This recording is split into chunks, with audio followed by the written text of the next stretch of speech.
I want to know everything there is to know about you. I am going to introduce me. You must have spotted her by now. She's always there. Don't I deserve love? Somebody has to like me best. Hello, and welcome to the Don't Know Her podcast. I'm Michael. And I am Scott, and we're here again to talk about an icon of cinema that we feel not celebrated quite as much as they ought to be. And this time round, we are delighted again to be joined by a fabulous guest. We have the wonderful Murtada Elfadl, culture writer and critic, and host of the fabulous Sundays With Cate podcast. How are you doing today, Murtada? Hello. Hi, Scott. Hi, Michael. I'm doing great. I'm so excited to talk to you and to talk to you about this actor we're talking about. It's so exciting. We're so delighted that you brought this wonderful actress along with you. Tell us who you have brought and why you have done so.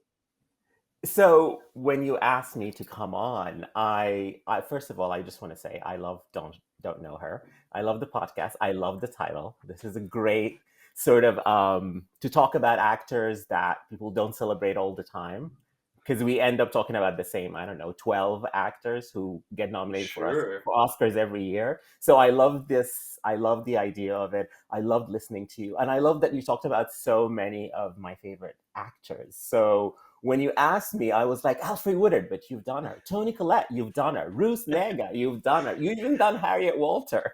So Oh, well, hopefully you weren't scraping the barrel. I certainly don't think you were, because this is a fabulous pick. We love it. no, yeah, absolutely. It's a fabulous mix, and I didn't mean to say that we're scraping the barrel at all. I meant to say that you have done so many of all the wonderful actors that I love, and this is somebody I was happy to find that you haven't done, and it is the wonderful, the luminescent Nicole Beharie. She's fantastic. So, when me and Scott, or Scott and I, if I'm going to be proper, as I'm in English, in England even, we came up with the idea for this podcast. She was so quick on my list. But of course, as we'll go into, her filmography is slight, for want of a better word. Yes. And even though I absolutely love her as a performer, I don't know, but we just kept coming to other people. So I was thrilled when you came forward with Nicole, and I cannot wait to talk about her. Yes, and she's someone like she doesn't work as much, and I know she's been on a TV show here in America, which I never seen, Sleepy Hollow, for a few years after sort of like her big breakout. So she was busy doing that for like 5 years maybe, and that's probably why her filmography is not as big. But it is someone that, the first movie I saw of her was Shame, and I really loved her performance in that.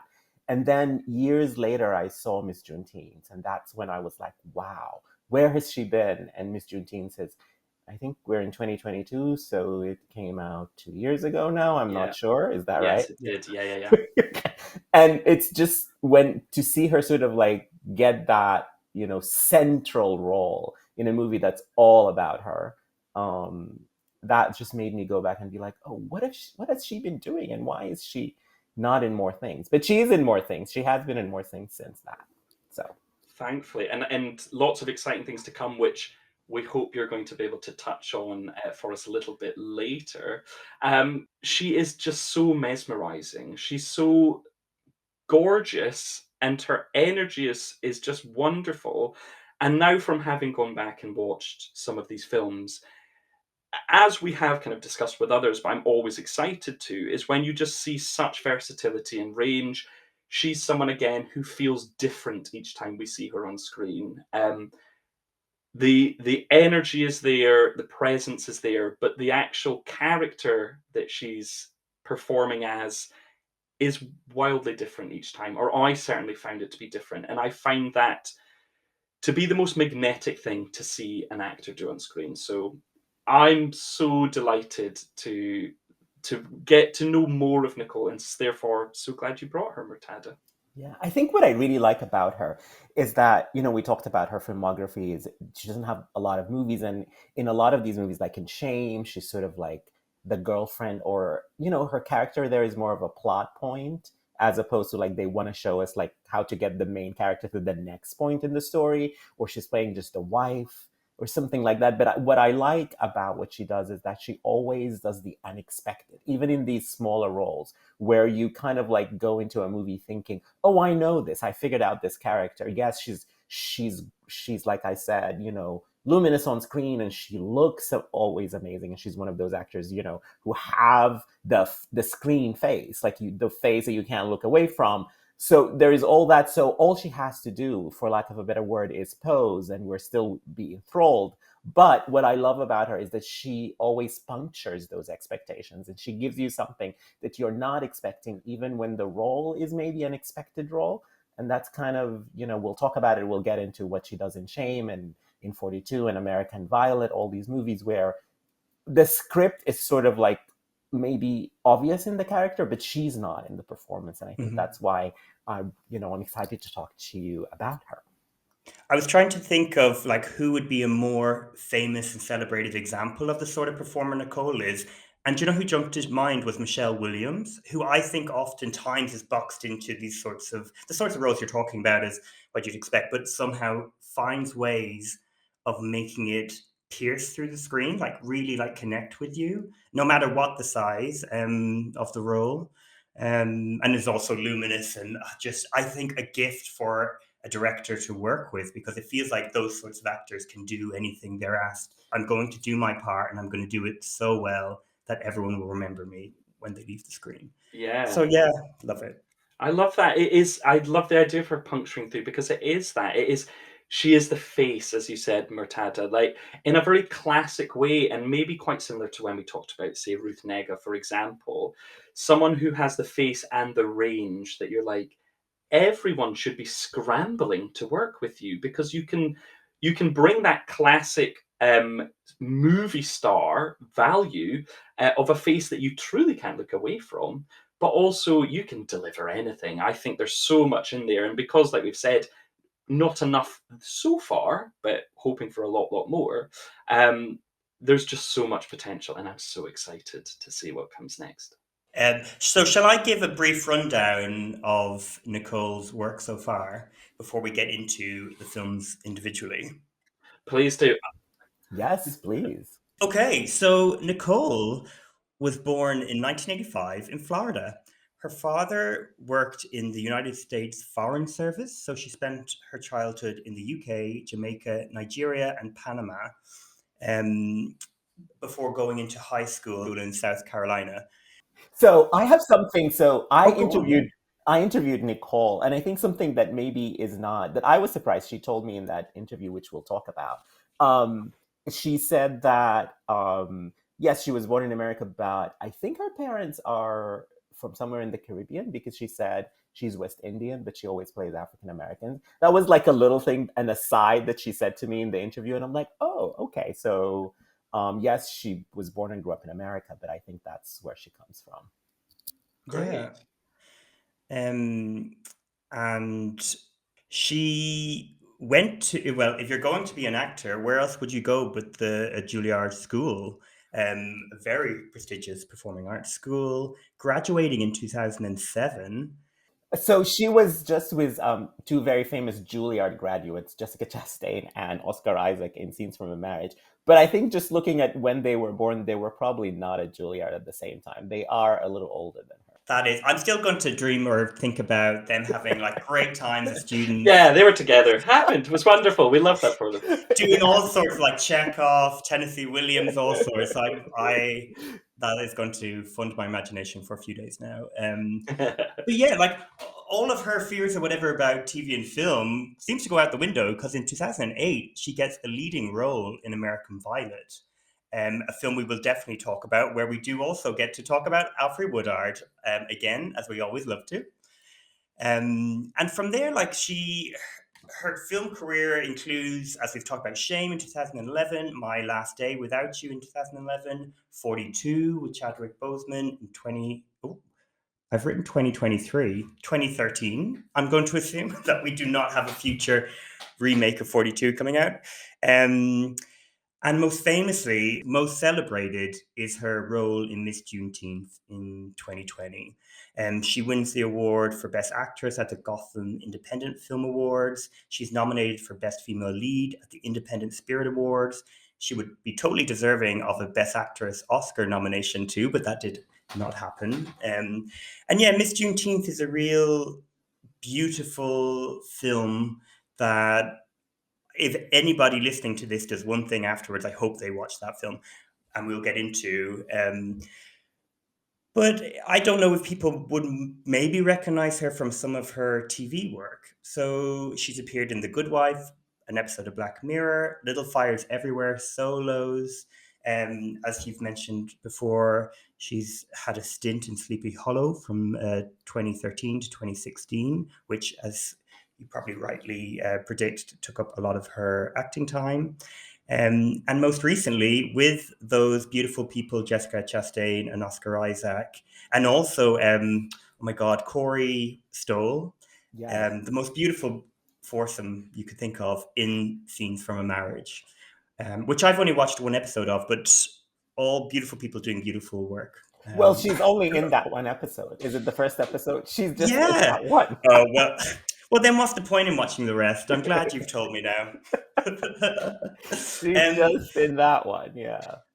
But yeah, that's kind of it for now with Nicole. She does have two very exciting films coming up. Yeah, so I think she's in two movies coming out later this year. Honk for Jesus, I think, is one. And Yes. the other one is 892. Actually, the title of the first one is Honk for Jesus, Save Your Soul. That's the full title, so... And that's with another one of our faves here, Regina Hall. Yes. Cannot wait for that. But yeah, so it's a really interesting filmography and probably the least prolific actor we've spoken about yet. But I would argue from the work she's already done, we should be collectively talking about Nicole much more. Yeah, absolutely. Agreed. Yeah. I mean, if, when you look, and I haven't seen American Violet when it came out, so maybe I'm part of the problem. I actually sought it out after I saw her in Shame first, but that's a debut. I think she had just graduated from Juilliard. She was the lead of this movie, and we'll talk about the movie, and I have quibbles with it or whatever, but it's such a fantastic sort of debut performance to be the lead of a movie that's centered around your character. You get to play a range of emotions. And I guess I didn't see the movie when it came out because maybe it wasn't as well distributed, and that's probably why it didn't lead to more things, but it led to a few things that we're going to talk about. Yeah, I mean, let's start with American Violet, because you're right. I also hadn't seen it when it came out. I hadn't even heard of it probably when it came out.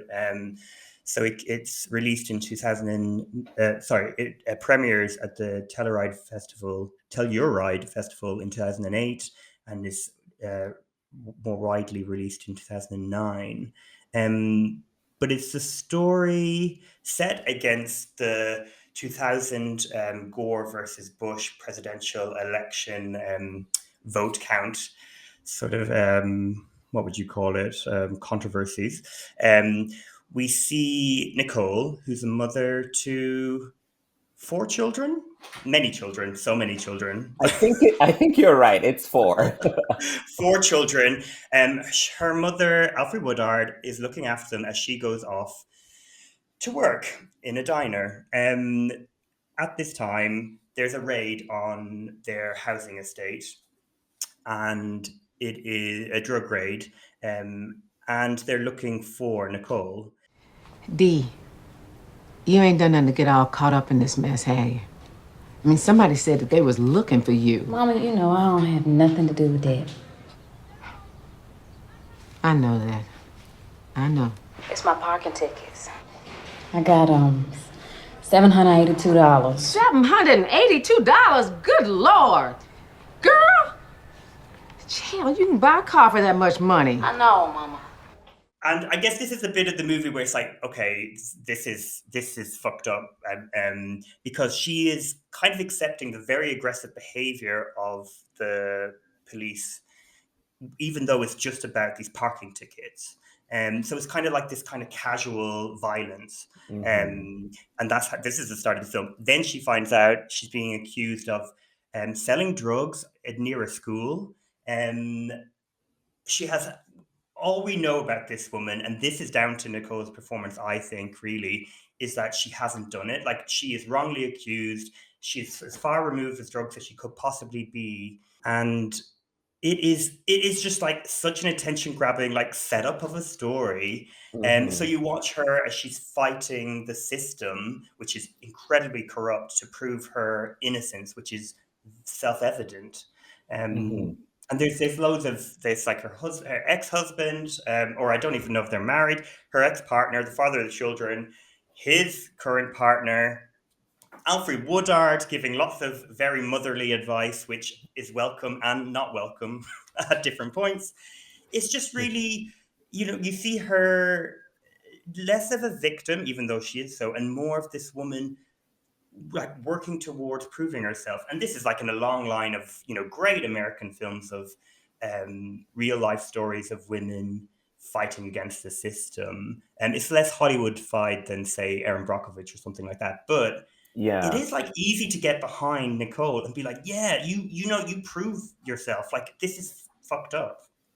Yeah, and I think what you mentioned is that the thrust of the narrative is about this corruption in this small town in Texas. It's about, the DA and the police coming together to basically to just drive up conviction. So they just arrest Black people willy-nilly. And I think it's based on a true story, and it's about this specific law in Texas that one person can say, oh, hey, Michael, you sold drugs to me, and then you can be indicted just based on that. So that's how the Nicole's character, I think her name is Dee, is arrested, is because they get somebody played by Anthony Mackie to say that she sold drugs to him, and obviously she didn't. So she's innocent from the beginning. Yeah, and all of this is so the film, and I'm really interested to hear what everyone else thinks, is the way that it's constructed is pretty televisual mostly, which is a shame because it would have really benefited from a cinematic kind of mode of storytelling.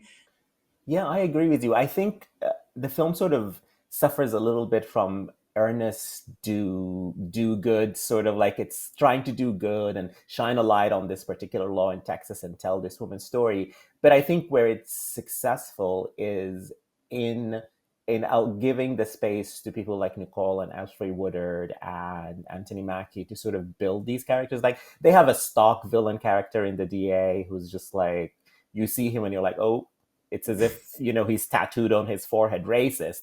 But the other characters played by Nicole and by Alfred are given these moments to tell us the story in a way that's sort of like unharried. And sort of like one of my theories about Nicole is that she sometimes will make the filmmakers go to the rhythm of her performance, because she will take the time to just be still, or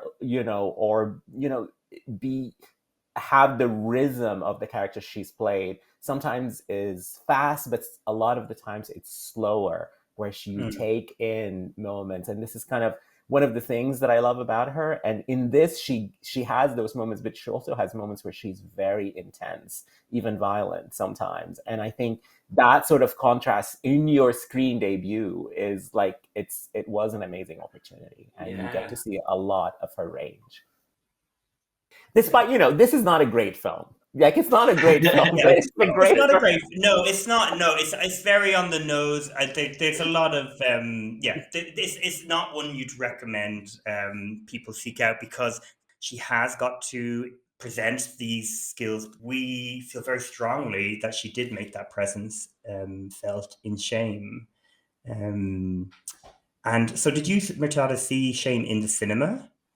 I did see Shame in the cinemas. I mean, I was already, a fan of both Steve McQueen and Michael Fassbender with Hunger, and Michael Fassbender was of course, the Andy Arnold movie Fish Tank. So it was one of those movies that you're waiting for it to come out. So I definitely saw it opening weekend. Yeah. Yeah. And he was such an exciting, I mean, he is still to a point, I guess, an exciting actor. But at that time, like, his career felt like, God, he's going to be another Daniel Day-Lewis or any of those sorts of people. And he is incredible in Shame. And Scott, what about you? You're the youngster. Did you see Shame in the cinema? You never see anything I saw in the cinema. Well, I was very excited to see Shame in the cinema, because mostly at that point, I was just so excited to see Carey Mulligan in a role that was a huge departure for her. So Shame, from the trailer and everything, I was like, this I need immediately. It was such a good trailer. I remember that trailer. Yeah, it was so effective. And just it was being talked about for a long time, and then the trailer dropped, and I was just like, oh, yeah. And I was really taken with it at the time. And it came to cinemas like with a lot of credentials, because he had won Best Actor at Venice, and the movie was like went to all these festivals, and people were like really into it, and and so it was like, ooh, when is Shame coming out? Let's go, Fassbender. Yeah, and it felt like it was, and it still does to a point, is talking about a subject matter we don't really have many stories of, like about a man in his 30s addicted to sex and like living in a city and just trying, like a few different incidents happen, like his sister, played by Carey Mulligan, arrives, and his computer is taken away from him at work, where he's been watching porn, so he's a bit on edge about that. And his boss wants to go socializing, like kind of trip him up, let's say, on his like well-managed kind of day-to-day life. But we don't get many stories about that, really. I mean, we get plenty of stories about men, don't get me wrong, particularly heterosexual white men, but it does feel different, and it still does rewatching it for this. I loved it when it came out. I thought it was really like, this is art, like this is cinema, this is as exciting as filmmaking can be. Now I feel a little more reserved about it, because I'm like, oh, well, it's still like, it's dark. I'm not sure I want to spend time. I'm not sure what I'm getting out of it in terms of the exploration of these characters, or this character in particular. There's a kind of a trope about suicide. But yeah, again, as the first time I saw it, it's Nicole that I came out being like, oh, I just wish the story veered more towards her character, who is offering Michael Fassbender, well, not offering, that's too literal, but she's there to represent, like, she wants romance. He doesn't. She believes in these things. She's been married, and she's been divorced, but she doesn't really mind. Like, she gave it a go. What's there to lose? Like, she is not afraid of commitment, as opposed to Michael Fassbender, who is totally afraid of commitment. But in America, we don't get that many movies about sex. And it's funny that this is sort of an American movie where it's set and the characters are all supposed to be American, but it's made by all these British people, except for Nicole Beharie, who is one of the few Americans in the cast. Both Michael Fassbender and Carey Mulligan, of course, and Steve McQueen. And I think the writer... I'm going to stop you there. Michael Fassbender is Irish. Oh, okay, sorry. He's Irish-German. I feel like Scott was staring at me being like, Michael's going to lose his precious. He's precious about Ireland, Murtada. No, don't worry. From the islands, from those two islands that are close to each other in North Europe.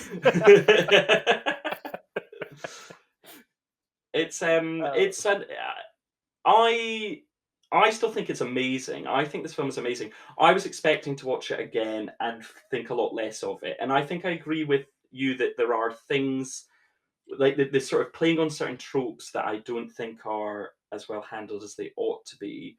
But I think this is perfect filmmaking going on, even if the final outcome is not entirely perfect.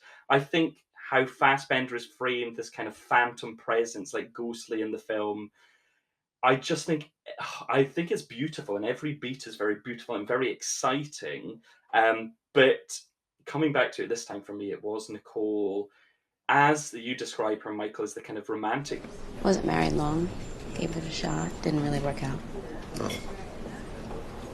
Wow. What? You just seem like what? averse to the whole idea. Well, yeah. I mean, I just don't understand why people would want to get married, especially nowadays. I mean, it's, I don't see the point. In relationships. It doesn't seem realistic.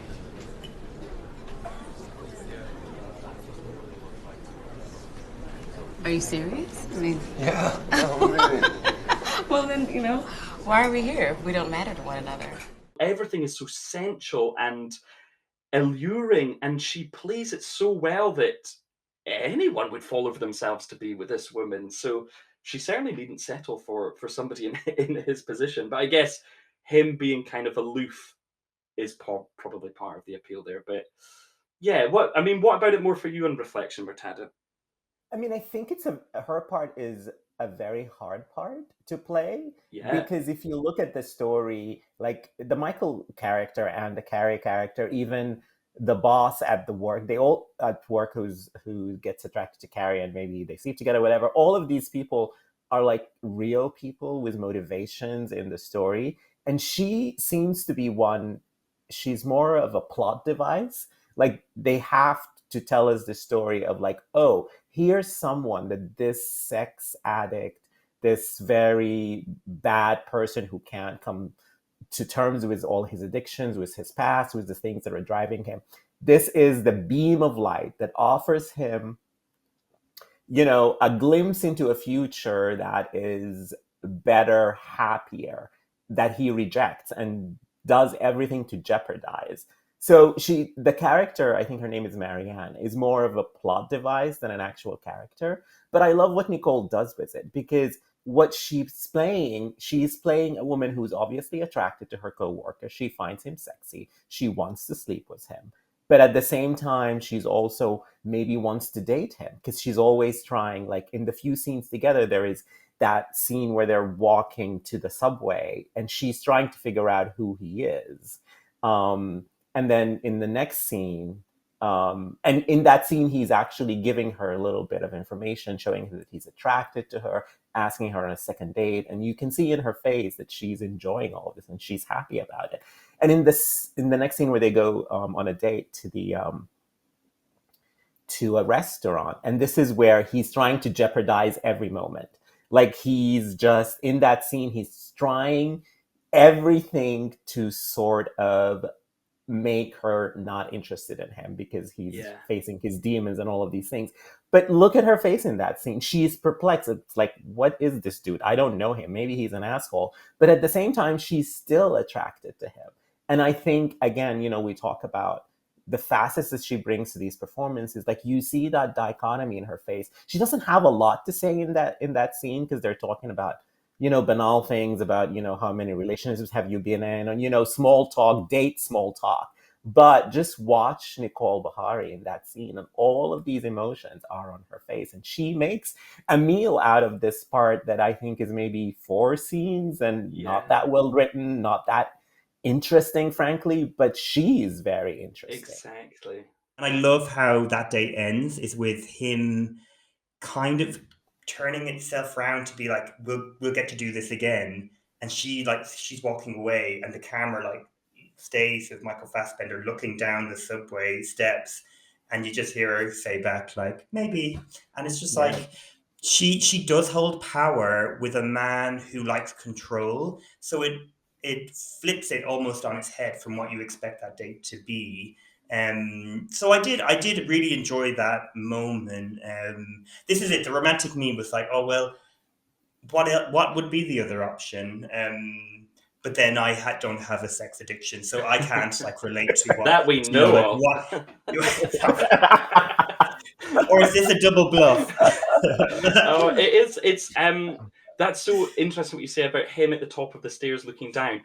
Another thing that I love about this film is that Steve McQueen kind of gives so little of these nods and so much from them. A bathroom door closing, looking out of a window. Each thing is loaded because he's gotten you there. He's sort of brought all of these things into the beginning and introduced characters so effectively that it just takes these kind of subtle things and you can understand power dynamics and you can understand history and relationships just from the slightest thing. And that side of it, I think, is genius. Yeah. So when I interviewed Nicole, and I interviewed her in the run after she was nominated for the Gotham for Miss Juneteenth, so this was early 2021, maybe, something like that. But anyway, when I interviewed her, she brought up shame. I didn't even ask her about it. She brought it up as, I asked her who she wanted to work with, and she's like, she wanted to work again with Steve McQueen because he saw her in a completely different way. She said, up until that time, she was playing all these sort of righteous people who have no sexuality. And so she was really happy to work with Steve McQueen, who saw her as this woman who was like, yeah, she wanted to have a one night stand with this man that she found hot, and why not? And so I think maybe that's why we see all these things, but because she relished this opportunity to do something that maybe until that point she hadn't done in the movies that she made or in the other parts that she played. Yeah, God, I would love if they reunited for something. Well, the next film that we have decided to talk about for this podcast comes in 2013, and it's another supporting performance to another great actor, with 42, where Nicole plays Rachel Robinson. I'm so glad this film was suggested, because this is going to sound really boring, but as like a non-American, like I would hear in different sorts of American events the name Jackie Robinson, but absolutely know nothing about it. I know nothing about baseball. Barely know anything about soccer or Gaelic football in Ireland. Like, I don't know much about sport. This film, for me anyway, was more like an information, like an educational tool. Like, and I guess in some ways that's how it's set up. It's like a history of this baseball player, and played by Chadwick Boseman, and how with Harrison Ford's help, of course, he changed the face of baseball forever. Yeah, I found it really charming. I mean, Murtada, I think you're the best person to give any sort of initial feedback on this film, mainly because it feels so distant to me. Yeah, absolutely. And it is very distant for me too, because I am neither American nor do I understand baseball. But I do live in this country, so Okay, we need to get some heterosexual man on the podcast to talk about this movie. I still watching this. What is it? 2-hour movie? I'm like, he has to throw the ball, and he throws it in a certain way, and that's important. I don't know. There is a lot of baseball in this movie too, and as a gay man, I do live in America, but I've lived here for a long time, but I never watched baseball. I don't know anyone who watches baseball. I think I worked in corporate America for a few years, and I was invited to a baseball game by my boss, who obviously does not know me, by my boss at the time. So I did go to one baseball game in my life, but I think I was so grateful that Nicole Beharie is in this movie, because you can just ignore the baseball and ignore Harrison Ford's big blustery performance, and with the wig and the face and everything that he's trying to do, which is not bad, but I don't know, maybe he didn't seem to be in the same movie with Chadwick and Nicole, who are so wonderful together. In this, their story is not the main story, but it is. She plays Rachel Robinson, who was married to Jackie Robinson. So, and when you read the sort of, you read about this movie, like this movie was supposed, or at least a movie about Jackie Robinson was supposed to be made by Spike Lee, and then that didn't happen, and it went years and years and years, and Robert Redford was going to do it, and he was going to play the Harrison Ford character, and then that didn't happen, and so in the end, Brian Helgeland did it. But throughout all this, Rachel Robinson was sort of always gave her blessing to a movie being made about her husband. And I think that's probably why you see these, again, we talked with American Val about the tenderness that Nicole brings to these women. And there is such a loving tenderness that she, in her scenes with Chadwick Boseman. The movie starts, they already know each other. They've maybe been dating for a while, because their first scene together is he asks her to marry him over the phone. And, I'm on record that one of your other subjects in your wonderful podcast, Ruth Negga, is the best phone actor, from Loving. Yeah. But I think Nicole is very good on this phone. We don't owe the world a thing, only each other. Jack, what are you talking about? What is going on? What happened? Will you marry me, Ray? Absolutely.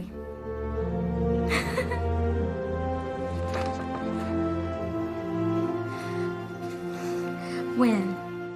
And you expect her, when he asks her to marry him over the phone, you expect that maybe, the usual thing, probably, a bad screenwriter would write something like, her face lights up, and a bad actor will try to do the face lighting up Yes. somehow. But what she does is that, she snorts. Instead of a face lighting up, she does this snort, which tells me that maybe she was expecting this, and she's kind of happy, like, finally, you asked me to marry you, which is not kind of, again, it's not what you're expecting in that scene. You're expecting the face light up, and she responds with a snort. And I just found that to be so wonderful. And it's sort of, this is her first scene in the movie, and it sets the tone. It gives us this, it tells us, again, this history of these two people together. Like, that's a reaction of somebody, you've been with this person for a long time. You want to marry them, but also this is like, why hasn't it happened before? Or a relief that it's happening. However you interpret it, it's not just like, oh yeah, I'm so happy to marry you. It's different. And I think she sets the tone that way. And too often, I'm thinking of, like, say, Kristen Scott Thomas in The Darkest Hour with Gary Oldman, kind of just sitting there, an Oscar-nominated, celebrated actor doing nothing to just showcase a man in a biopic. But Nicole somehow doesn't fall into those sorts of traps, but it probably is because Rachel was involved, and somehow the story is arced a little bit. Like, there's the baseball story, but then there's the arc of their relationship, which is lovely. And again, going back to the romantic in me, that is very satisfying to watch. If you have to watch Shame, 42 is a very good oh sure, yeah, flip side of that. Turn it back. Yeah, I mean, I sort of, I like 42. I think maybe I don't, I had hoped somebody who was so integral to the history of America as Jackie Robinson would maybe get a slightly better movie. It is a fine movie. It's not a bad movie by any means, but it is, to a lot of ways, a sort of by the book sort of biopic. Like, let's highlight the big things that Jackie Robinson did, but also I think what I take a little bit of issue is, like, also let's highlight this other white man, which is the character played by Harrison Ford. But also, I think, understanding Jackie Robinson, you maybe need to understand, I can't remember what the character's name is, but he was the owner of the Brooklyn Dodgers, the team that Jackie Robinson played. But sort of what the moments that I loved are the moment between Chadwick Boseman and Nicole. And I think what Brian Helgeland, the director, who's what he really has done well, and what I loved about the way that he framed Nicole, is that he understood that she has that face and she has those eyes. So a lot of the scenes, he's filming her from above, so she has to look up, and then you see the eyes. So he, as a director, I think he sort of understood that. And as somebody who loves watching Nicole's face, I just enjoyed those moments. And I'm like, okay, Brian Helgeland, you know where to put the camera when Nicole Beharie is in the frame. Thank you. And yeah, Chadwick Boseman, I guess it would be amiss not to mention him. I think he's always just so charismatic to watch. But he's really lovely to watch in this film as this sort of, like, aspirational, very talented, apparently, because that's what everyone keeps saying, but baseball player who loves his wife and, like, loves, the sport and has a passion for it, and is kind of, I don't know if you'd say accidental sort of hero, but he finds himself in a position to make change, and he's embracing it as best as he can, while, putting his priorities as, like, passion for his wife and passion for his sport. So I thought he was good. Better, like Harrison Ford, you're dead right. Watching them together is like, like watching, I don't even know. So he's like, tearing down the scenery, Harrison Ford, where Chadwick's, like, found the character and is like kind of lovingly portraying it. So it is a shame, even from that sort of director's point of view, like, you wouldn't have got that. I don't think Robert Redford would have let that happen. But at least it's fun. It's a fun film. But it is interesting that the last film that we're going to be talking about kind of is the opposite in some ways of 42, or a film like 42, which is Miss Juneteenth. It is a film that a low budget film, I guess, is one like an aesthetic of it, but has this story, like has such a genuine story. It's very naturalistic. You're following this woman, played by Nicole in another lead role, go through, in some ways, ordinary time of her life, but in other ways, like these monumental, like the stakes are so high for things that for other people kind of are nothing. It is such a like genuine story that is character focused, specific on her character, and I just think it's gorgeous. Like I have, like we were talking about before recording, Murtada. When I first watched it, I remember I had rented it or something. It was during lockdown, wasn't it? So I'd watched it like twice as I had the time frame to have it, and then when it became freely available, I watched that again, and I watched it again for this. I just find it really refreshing or something to watch and to spend time with Nicole and this story. Which I should say before we continue is about a woman who, in her younger years, was crowned Miss Juneteenth. So Miss Juneteenth. So Juneteenth is commemorates sort of the date that slaves in Texas were freed. So basically, in Texas, the slave owners didn't tell their slaves that the law was passed, and it didn't happen until 2 years after the Emancipation Proclamation, when slaves in Texas knew that they were free. And this is Juneteenth, so it's in June. That's why it's Juneteenth. And I think the title, the Miss Juneteenth, this is a pageant celebrating or commemorating that Emancipation Proclamation Day. So yeah, and the winner gets a scholarship to a university. It is, in like, from what you see in the film, it seems to be like elevating or aspirational thing for a certain group of women. And as we see, like, so for Nicole's character, she's all for this being a great opportunity for herself and her daughter. Her daughter does not agree with her, that this is what she should be putting all of her hopes and dreams and actually their little income in, because they have to spend crazy amounts of money on dresses and things like that.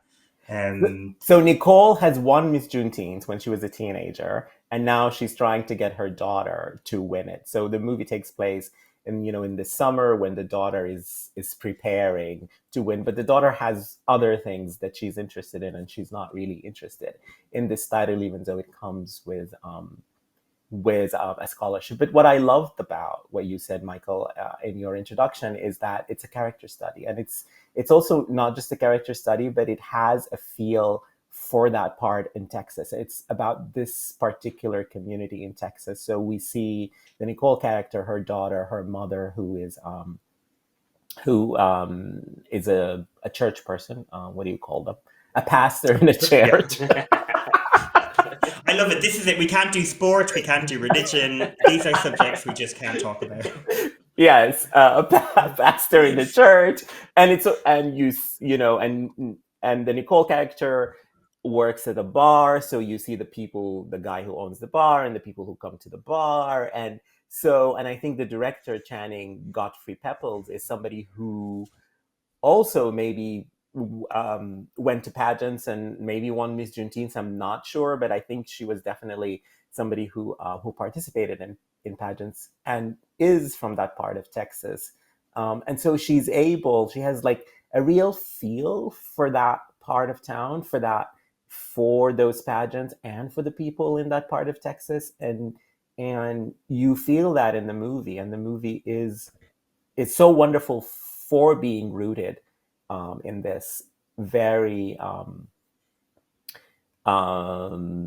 just you feel that it's rooted in something real, I think, is what I wanted to say. Yeah, she at the heart of it is doing a beautiful job, and the character itself, of presenting kind of conflict in yourself and conflict in your own situation, but always striving towards betterment and opportunity. I think it's a lot about opportunity and what that presents, and then through the generations. So she herself winning Miss Juneteenth, where she sort of ended up in life, you have the lady who led her towards her pageant victory years before.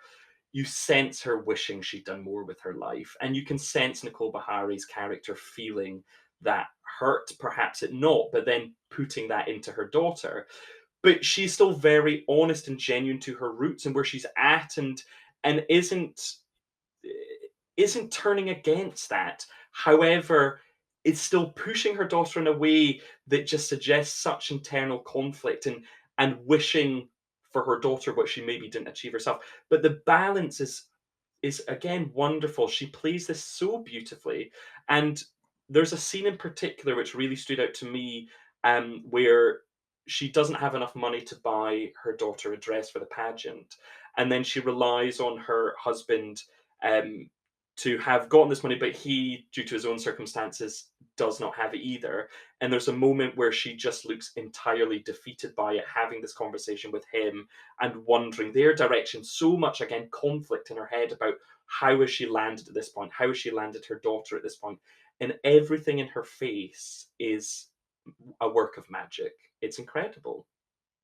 Yeah, and she also does this specific Texas accent. I know we talked a little bit about accent off mic, but I think this is, I would never have recognized this as a Sudani who lives in America. I can't do accents. I would have never recognized this accent. But when I interviewed her, she talked to me about how she went to that part of Texas for a couple of weeks before, and she worked in a bar for 2 days to sort of like get a feel for how this woman will behave and how she will talk. And she met with people from the town that they filmed in to sort of like get, and she's like, I would be sort of interviewing them. She's like, okay, I'll take this from this person, but I don't think I can do that accent, so maybe I'll just stick to this one. So it's fun that there is, and that all is it shows, because in the movie it doesn't really show, like it's not a showy performance, but this is kind of why I love her as an actor, is that she did all this work, and in the end she gave this very subtle, very sort of quiet, even meditative performance, but there is a lot of work behind it. And maybe this is why she does not a lot of people know her, or why she hasn't won that many awards, is because in the end she makes all these subtler, quieter choices. Because this performance could have gone, somebody else could have made it bigger, and she did win the Gotham Award. But maybe if she had gone a little bigger, she would have won more awards. But I wouldn't change anything about it. I think it's really such a wonderful performance. There's this moment watching it this time that really struck me, that like there's so much in it where she could have been bigger or campier, or it's like when she's signing her daughter up for the pageant.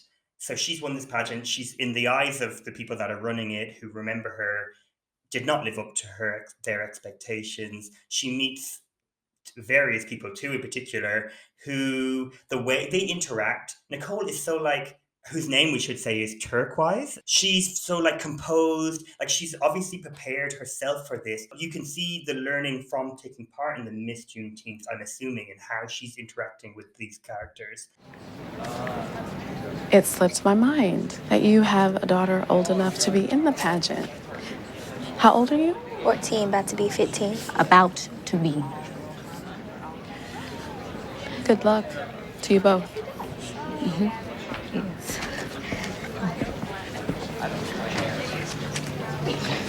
What's her problem? I beat her.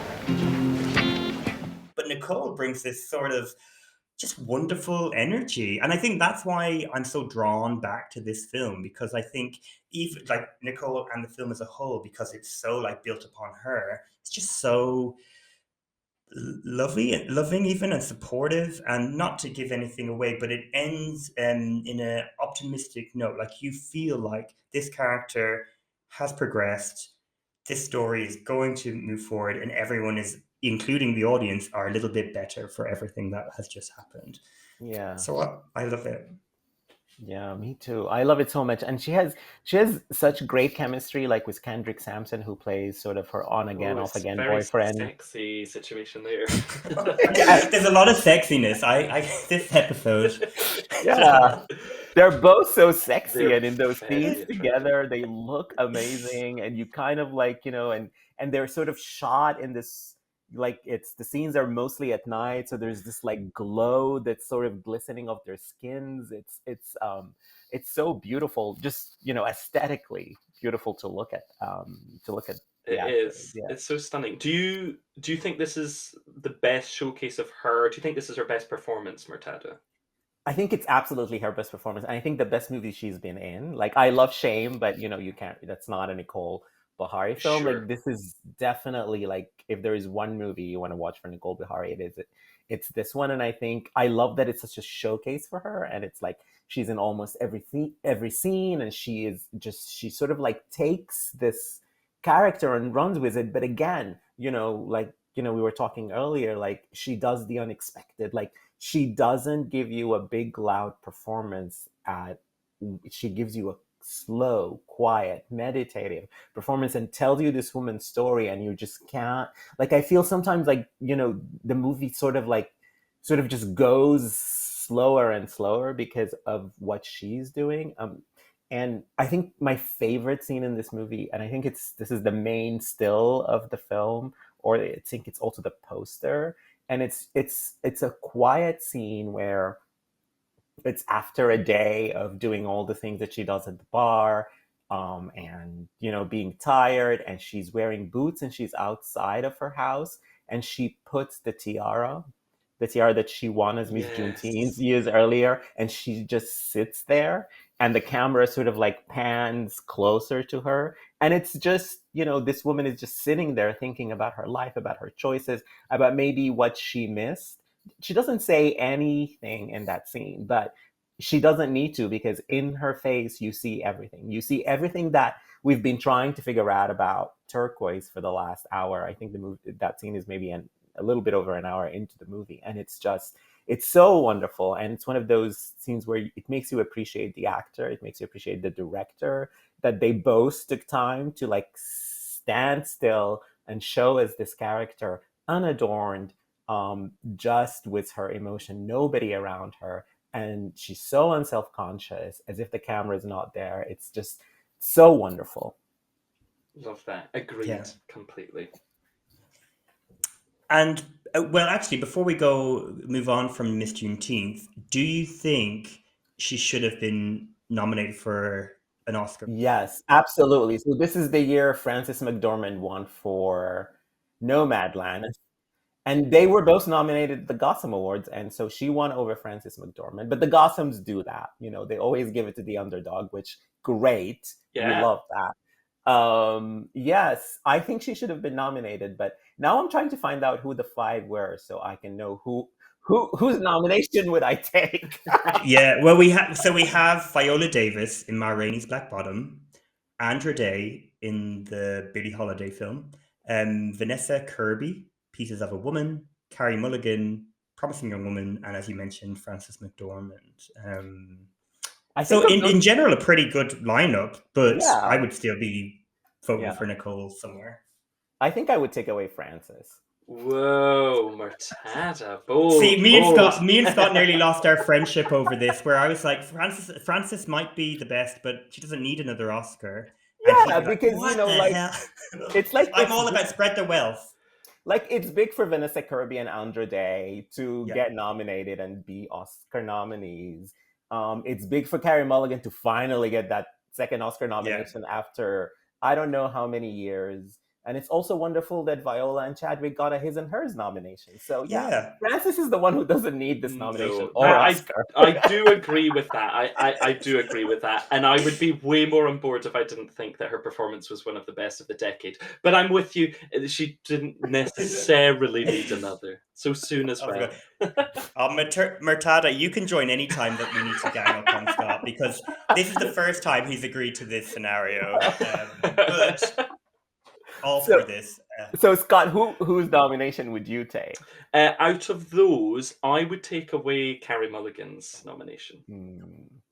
Scott will no longer be on the podcast. I'm only joking.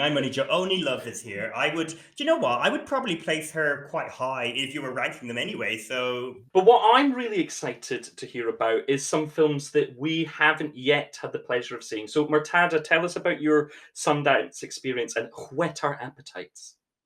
Yes, so Nicole has two movies that are going to come out sometime in 2022. I think the first one is 892. I think that one is coming out here in America in the summer. So I saw both these movies at the Sundance Film Festival in January.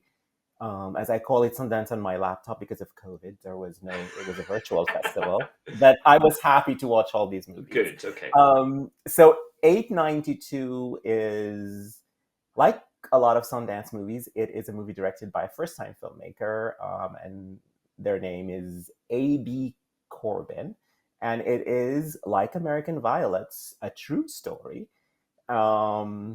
about injustice in the American South against African Americans. So it's kind of similar to that. But this one stars Joan Boyega as this former Marine Corps veteran who is in trouble, and there is something to do with the bank.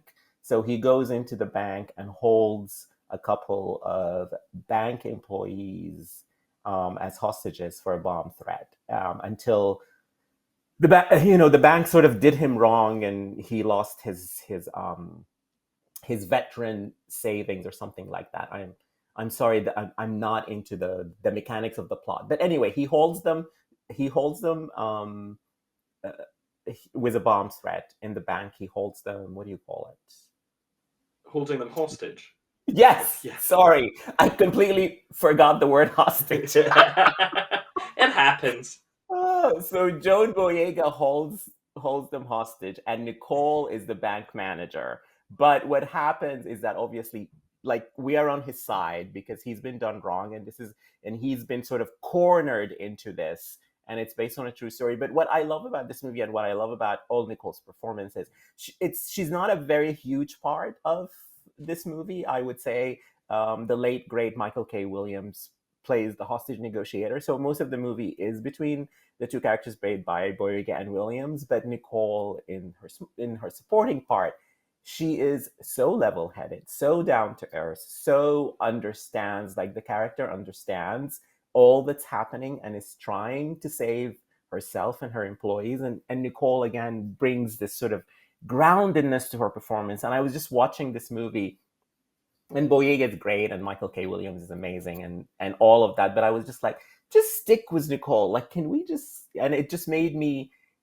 And at this point, I think Miss Juneteenth is 2 years old. So I was just like, when is her next Miss Juneteenth, and why is she not the lead of this movie? Not that she could have played Boyega's character, obviously, because it's based on a true story. But she's so wonderful in it and gives the movie a lot of pesos and makes it a better experience for her presence. Amazing. As she has done with all these movies we've talked about. And then other movie that she was in at Sundance was Regina Hall, and this is Honk for Jesus, Save Your Soul. Yeah. So this is a satire about church, about sort of Southern churches, and Regina Hall and Sterling K. Brown play these two pastors of a church.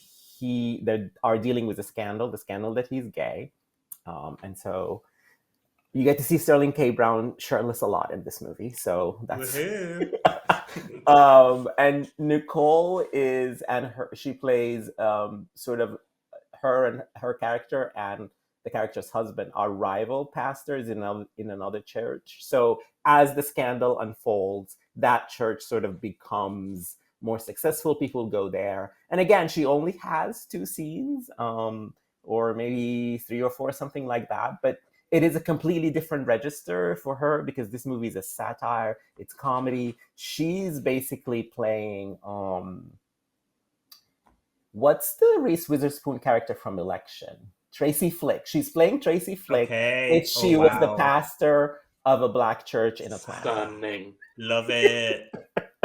Oh my! I'm so excited for that film. In particular. Oh, how great! Well, hopefully there'll be more stuff coming I was going to say coming Nicole's way. I feel like coming our way, but via Nicole, because Yeah, right? we're greedy. Wouldn't we be so lucky if she was in every movie, or at least in 2 or 3 a year? But these are 2 movies that are coming out this year, so I think, and Yeah. they're so different, and she again shows her range. Yeah. One is a satire, the other is this intense hostage drama. So it's completely different movies, different registers she has to play, completely different characters, and again, but there's always that face, that sort of, she's always gives you the unexpected when you're and it was really fun to watch her, especially in Hung for Jesus, play something I don't think she has done before, to do that sort of like big personality satire. And you recommend them both for people to catch when they come out?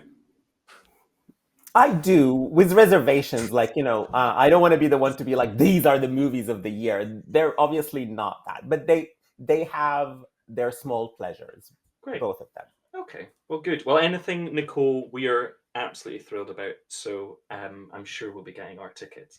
Fabulous. Thanks so much for sharing that, Murtada. My appetite is whet. Okay, well, on that note, it's time for me to challenge you both in this episode's quiz. I hope you're both ready. Ready. Let's go. I feel like, Murtada, you have too much of an advantage, seeing as you've spoken directly to Nicole, and I have been nowhere near her. But I gladly will take you on and see how bad maybe. Yes. Let's see if I can play to my advantage, because I am very bad at quizzes. So. Oh, well, you might be then pleased or not so pleased to know that this is a bit of a Nicole adjacent quiz. So maybe being well versed in Nicole isn't going to be the most helpful thing.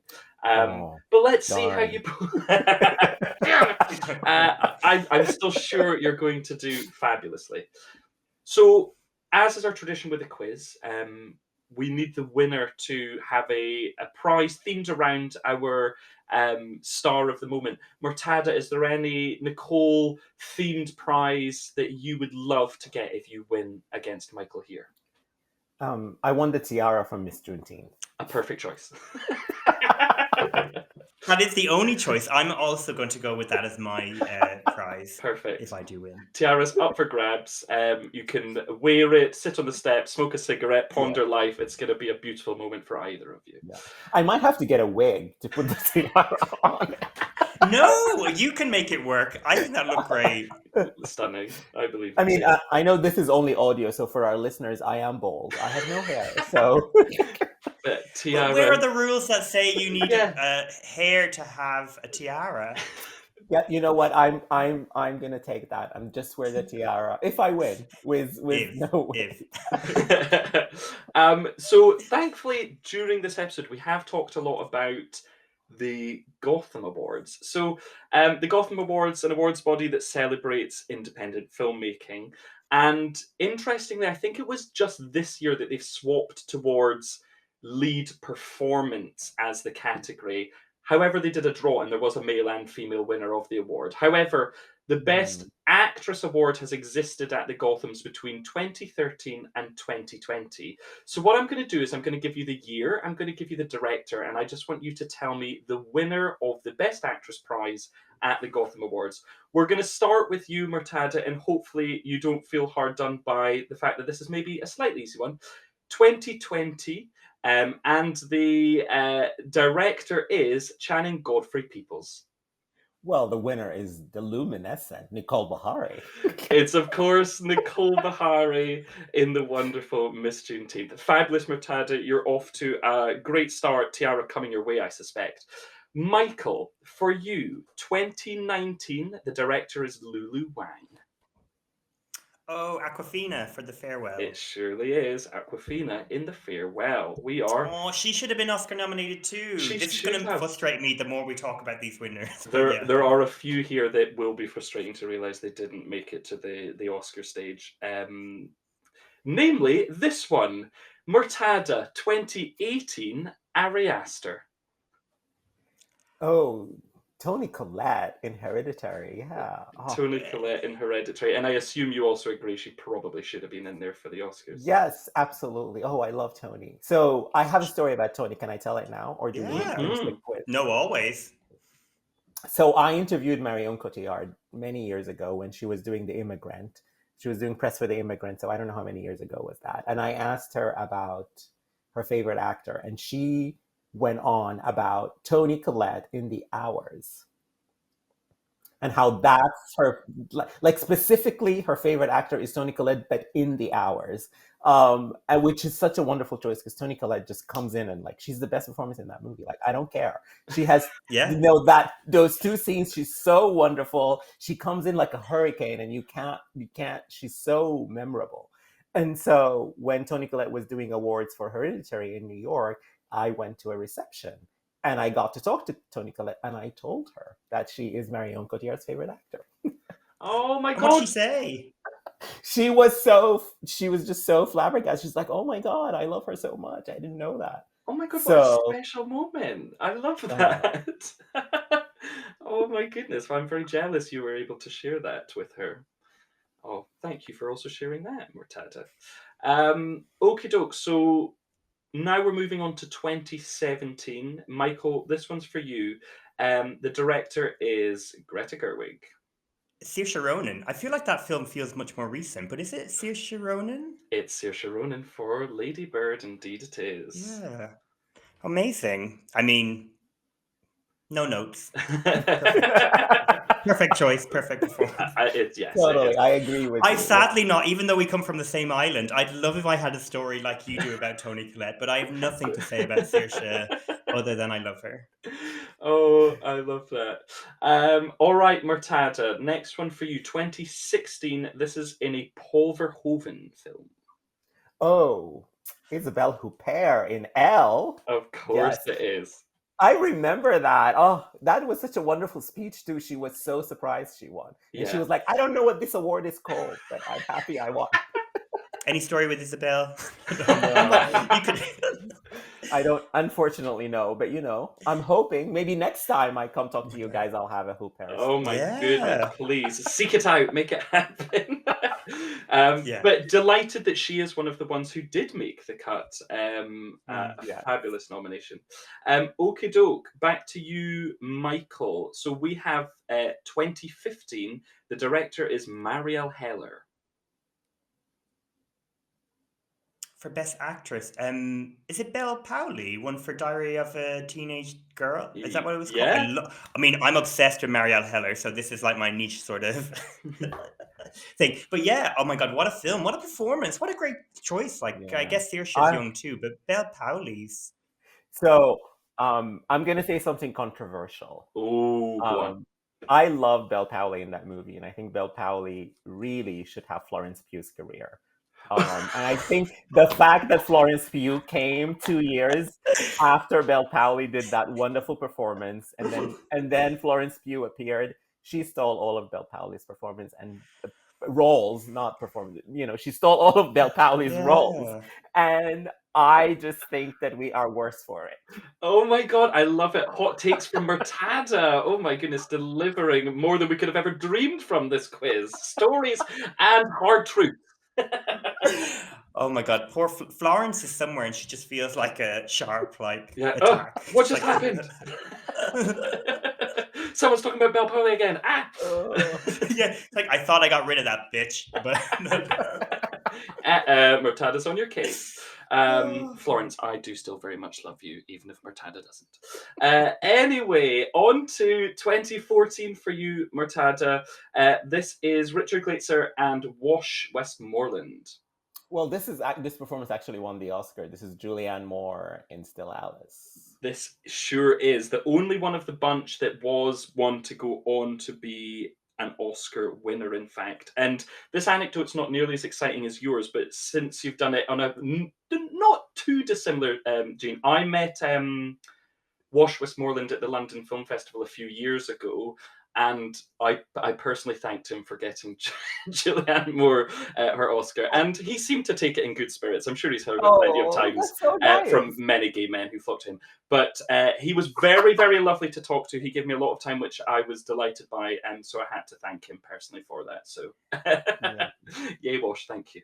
And then finally, for 2013, Michael, we have a film directed by Destin Daniel Cretton. I honestly wouldn't know. Oh, I don't know. Have we got a pass? Murtada, can you take this one? Yeah, it's short term 12, Brie Larson. You've got it. Stumped at the end, clinched the victory by sneaking in. Yes, Brie Larson, short term 12. If you thought Florence Pugh was my nemesis, Brie Larson is my real nemesis. Oh, why? Because she won the Oscar the year of Kate's fantastic performance in Carol. Like, really? Yeah. Room? What is Room? Does anybody talk about Room now? Well, I have a soft spot for Room. My bigger problem with Brie is that she won this Oscar, and what has she done with it? She's like obviously getting a lot of money for playing Captain Fantastic, or whatever the fuck she played, Captain Marvel. But like she's not doing anything else, and you're like, you should be. I mean, I'm sure she's doing very lovely community focused things or something like that, but in terms of cinema, I don't think she's offered much. So so I blame the Gotham win in 2013 for short term 12 for putting her on this award trajectory, where then she went on to steal Cate Blanchett's third Oscar for Carol. And let me tell you, that year she won over Cate Blanchett, who was also nominated for the Gotham for Blue Jasmine. And the thing is, the Gotham always does it. They don't give it to the big kahuna. Like Cate Blanchett won every single award for Blue Jasmine, except the Gothams, apparently. So, well, a fair grudge to hold. Do you at least like Brie's performance in short term 12? No. Standing firm. Okay, hope you're not listening, Brie. Well, that wraps up the quiz. We have a victor. Murtada, the tiara is yours to prop beautifully upon your gorgeous head. Well, you know, some good came out of Brie winning the Gotham.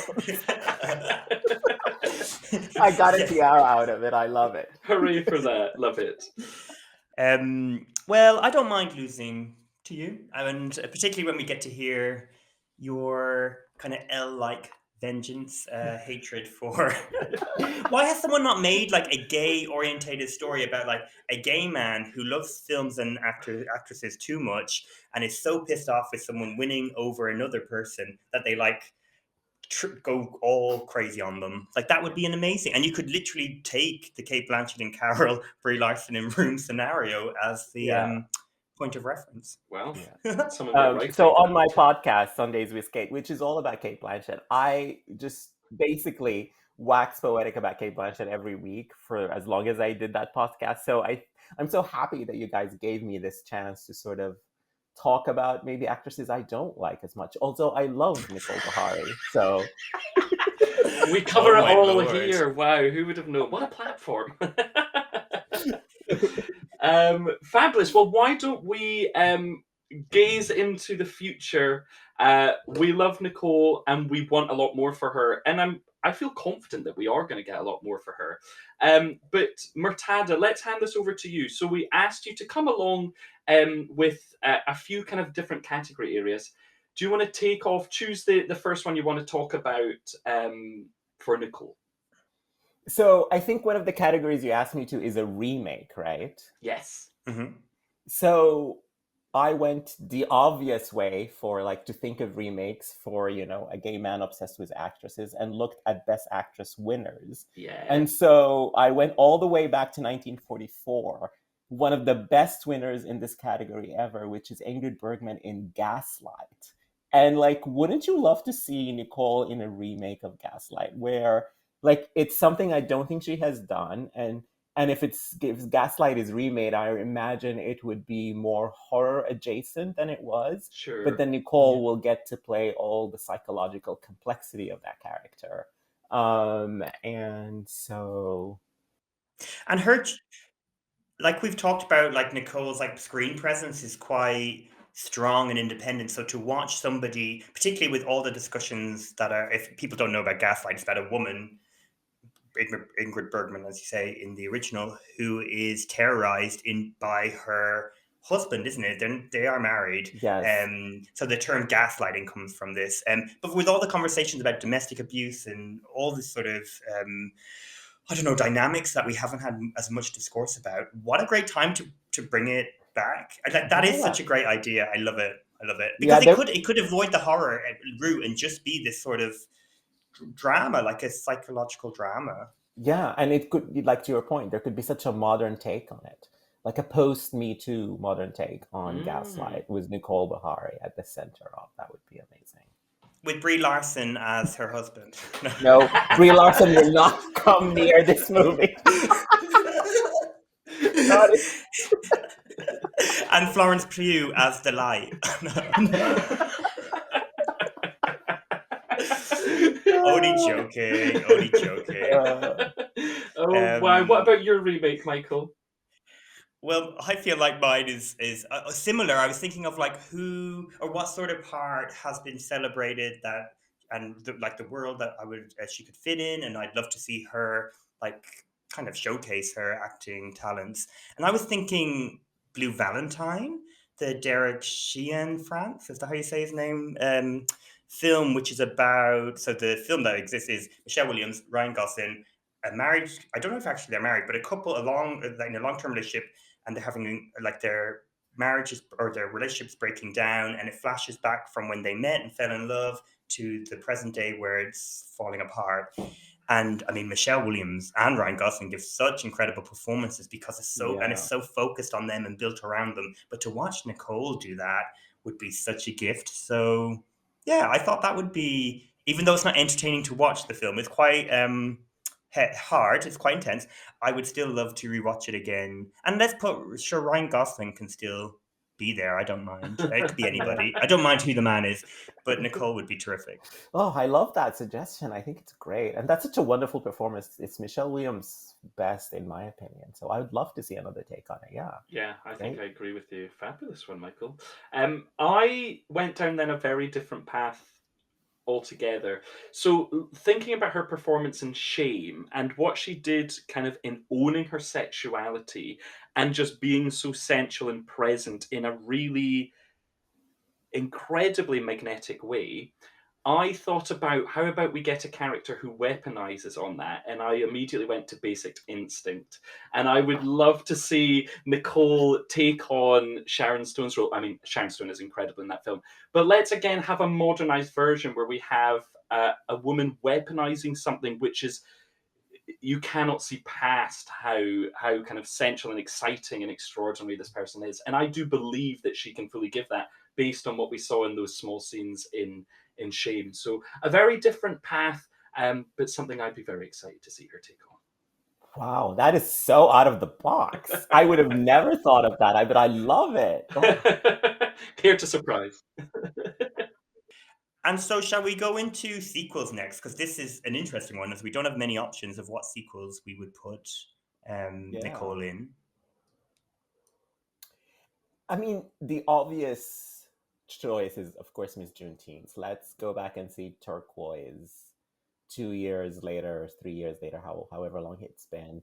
But I think, just because, I saw this recently, I would like, it's not a remake or a sequel exactly, but, a Honk for Jesus, Save Your Soul from the point of view of Nicole characters. Okay. Because it's so we saw that story from Regina Hall's point of view in the movie, and now maybe we get another point of view. So I like Nicole in that sort of like, it's a satire about religion. I'd like to see a little bit more of that. That should be the center of that. Love it. That's a great idea. Makes me even more excited to see that film anyway. Fabulous. Michael? Well, mine is a bit of a cheat. And I would love to see a Rachel Robinson film. So kind of a sequel to 42, because I just think there must be some sort of story there and interesting. I'd also definitely have, you name it, anyone is slightly more interesting to write and direct the film. But like, if Spike Lee was going to do it at the 42 film at some point, maybe there is a story that can be told about Rachel Robinson, and he'd be interested. Yeah, That was it. And Harrison Ford wouldn't be invited back, I would say. And that would be great. I would love to see Nicole Beharie work with Spike Lee. That's amazing. I mean, yeah, that is a fabulous idea. So my suggestion was also just Miss Juneteenth because it felt like the right choice. And also, I do want to see where they are at, her and her daughter, and what has happened to them. Again, like you said, Murtada, a couple of years later, let's revisit them. And yeah, what course are they on now? I do find that idea very exciting. So yeah, that was an easy choice for me. But then gazing to kind of the future and maybe looking to work with someone or in a certain kind of material, Murtada, what did you pitch here? So my favorite filmmaker ever is Pedro Almodovar. And he is making his first English language movie starring my favorite actor, Cate Blanchett. Yes, A manual for cleaning women based on the book by Lucia Berlin. And that book is 30-something short stories. And I think he chosen 7 or 8, something like that. And he's going to tell those stories. So I don't, I've read the book, but I don't know which 7 he has chosen and what Cate is playing. But I know that he's been in LA meeting actors and actresses to cast in that movie. And I hope somebody put Nicole in his past that he looks at her. Because if you look at something like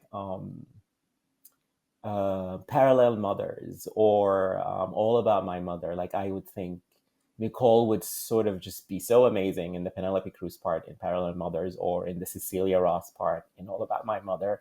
And sort of that, because she's shown us, and this is obvious a little bit because she's played those sort of mothers in American Violet and in Miss Juneteenth, where the character's relationship with her child or her or her being a mother is a driving force of the character.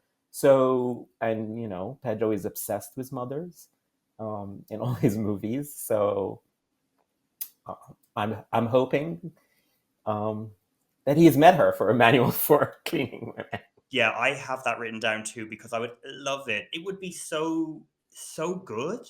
Well, that sounds great to me. Always up for Pedro.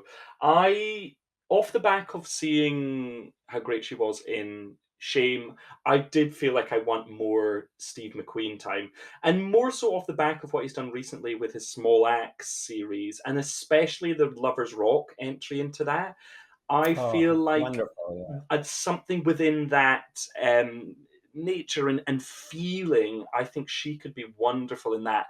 But then I kind of also thought of Barry Jenkins as being a really good pairing for her. I can just imagine that working so well. If Beale Street Could Talk, for example, I feel like she could work so well with his sensibilities as director and approach and the material and how he works with performers. I reckon he would get so much out of her and she would respond very well to working with him, I'd imagine. Yeah, I love that suggestion. That's great. Imagine if he gave her something like what Regina King did in If Beale Street Could Talk. That sort of role that might not be the center of the movie, but the one you can't take your eyes off, the one you remember, the one who's just because Nicole is like that. She's somebody who can make those make a few scenes just matter so much more than maybe somebody else would make them. Yeah, absolutely.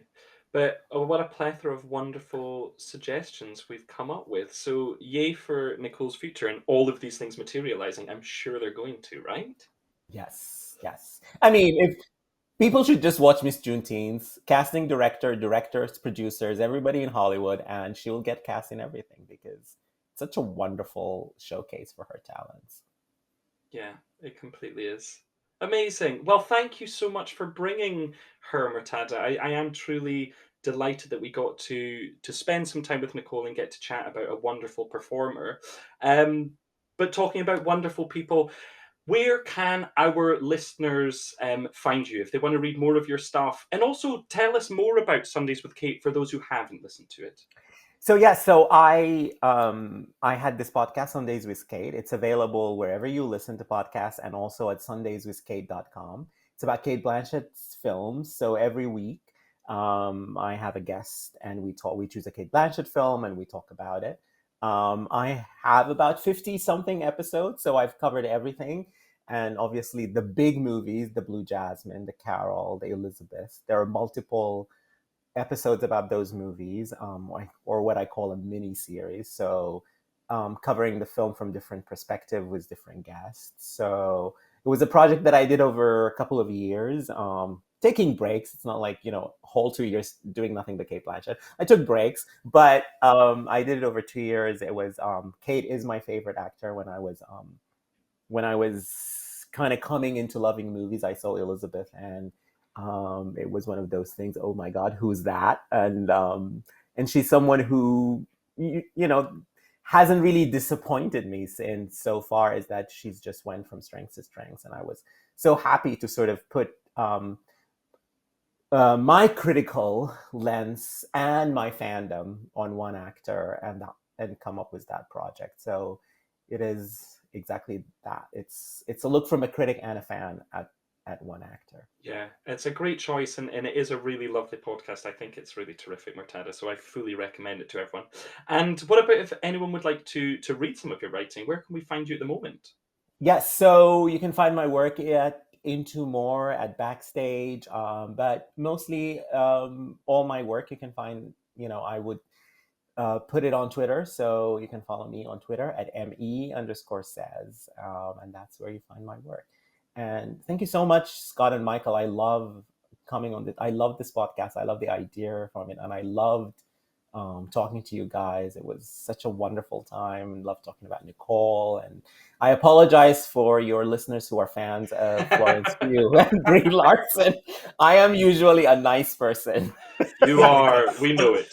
Yeah. Well, I'm just glad you don't feel the same way about us as you do about Florence, Brie, and I assume Gwyneth Paltrow. So I don't want to be on that list of people. The good thing about Gwyneth is that she stopped acting, so I now can have neutral feelings about her.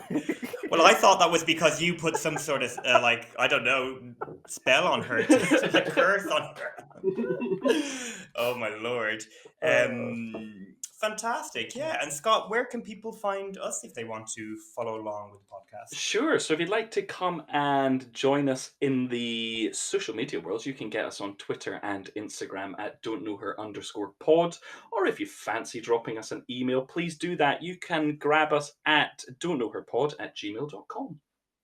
Amazing. And yeah, thank you so much again, Murtada, for joining us, and for both of you for allowing me finally to talk about Nicole and check her off the list. It is so good. So yes, hopefully you all enjoyed, and we'll see you soon. Thanks so much, Murtada. Thanks, Michael. Have a lovely day, everyone. Thank you. Bye-bye.